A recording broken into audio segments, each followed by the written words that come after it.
Will, just what's just kind of the feeling going into this one with what all is at stake? This is one we've been waiting for. Since SEC Media Day, all the guys have been talking about it. The questions came up, and it's finally here. So we're working hard to prepare for it, and we're real excited about this one. What do you think about Texas' passing game as y'all watched the scout ball? Yeah, it's real. They got a real nice scheme. Head coach do a good job of getting their receivers open and doing a lot of motions to get them free and undisguise the defense. So we just got to stay in our disguise, and hopefully everything plays out perfect for us. What are the lessons did you learn from the game last season, and including the build-up to that game? And what have you guys kind of thought? Just think back to that game.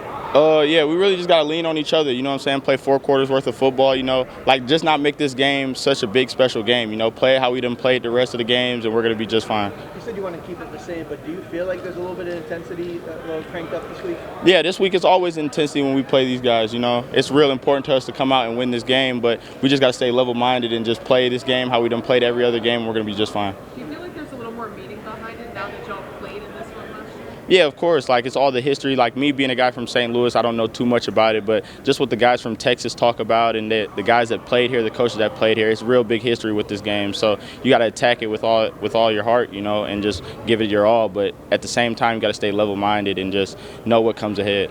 As you've watched film, have you seen their passing game change at all, develop at all through the season? Yeah, they do a good job of running the same route concept, but they get to it differently. You'll see a lot of the same routes, but they get to them differently, with the motions and everything like that. But, it's a real good job on their offensive coordinator and their guys of, developing their offense to make explosive plays. Where does your pick six rank among your favorite plays you've had? It's definitely my favorite play I done had, just like a big game like that and the whole outcome of how it ended, that sucks. But, just living in that moment and being a part of it, that's a big moment for me for sure. To that note, how much have you guys been kind of emphasizing trying to get more turnovers here these last few weeks? Just doing what we doing. Emphasize more on punching the ball out and being more disruptive on defense. But we just gonna keep doing what we've been doing, and it's gonna come to us for sure. Well, if you can speak for your whole team, how important is it for you guys to reach the SEC championship game? Because you're already in the playoff, so you already got that one assured. Yeah, like Coach Echo said, every game from here, it's a championship, So every game here, you want to win this one so we can get to the SEC championship and lock that spot in. And then, anything beyond that, we don't get no more chances. So you got to take every game like this Friday as important as it is because it's a championship on the line. So that's how we're looking at it. What would it mean to you to be a part of the team that takes A&M to their first conference championship since 3 decades ago? It'd be amazing, me personally, my high school career, it got ended short because of COVID, so I never got to experience a state championship or anything like that. And so, being a part of the SEC championship for a long time and recreating history here at Texas A&M would be amazing. So you have a history of playing them, even before A&M. So how long did it take you to decide you hated the Longhorns? It took me the first game I played them at Kansas State. We were so close, and then that last play at the goal line didn't fall and come our way. So ever since then, I had a little hate built up for them. How do you balance the emotion of a rivalry game, but not playing emotional during the game? Just our preparation. How we prepare during the week. That just keeps us balanced because we know what we're finna do. We know what we're finna get, so we're prepared for it. So we don't really got to tie into all the little details, and we just got to key into all the stuff that we know. So all the little rivalries, chitter chat, we just not gonna worry about it and do what we need to do. Do you feel like this team's good at checking its emotions during a game? Yeah, of course. A lot of our guys, we really done bought into each other and understood what's bigger ahead of us. All that little stuff in the game at that moment could really cost us in the end. So our whole goal is to play 4 quarters and just worry about what we need to do.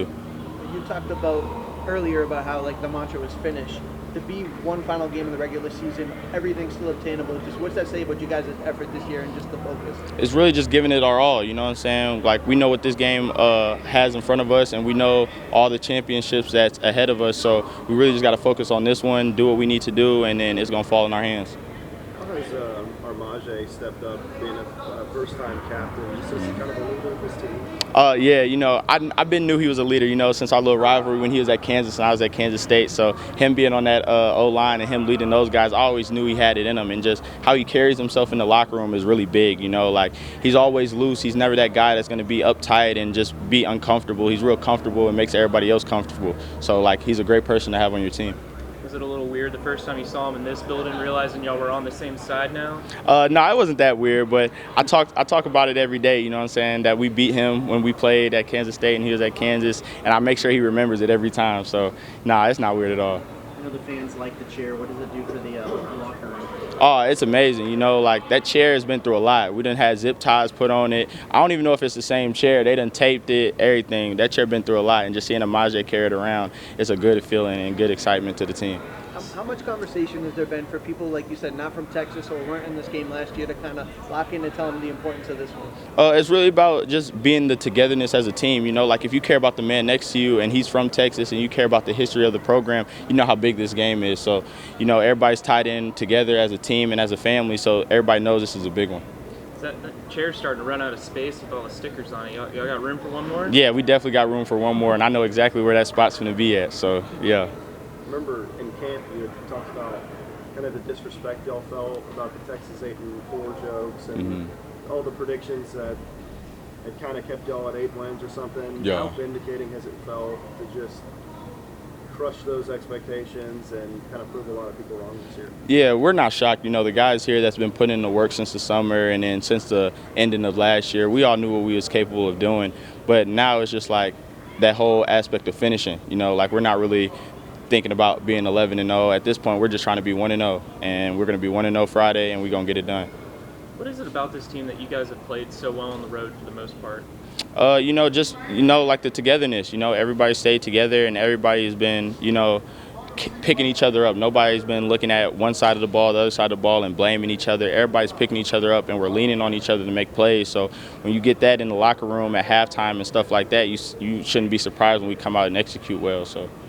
Obviously, you didn't grow up with the rivalry, but was there a moment when you were like, oh yeah, I understand exactly what this means? Yeah, definitely. Like with Coach Peterson, my DB coach, you know, he really sat in the cornerback room when we played him last year and broke down how important this game is and the history behind it. So just playing in it and hearing him talk about it really gave like the passion of how good this game is and how we need to execute and succeed on our end. What were maybe some of the stories that he told you about his time playing in the rivalry at A&M? Really, we talked about it today, really just like how he had a bitter taste in his mouth when he was a GA here. I think it was 2011 when Justin Tucker made the field goal.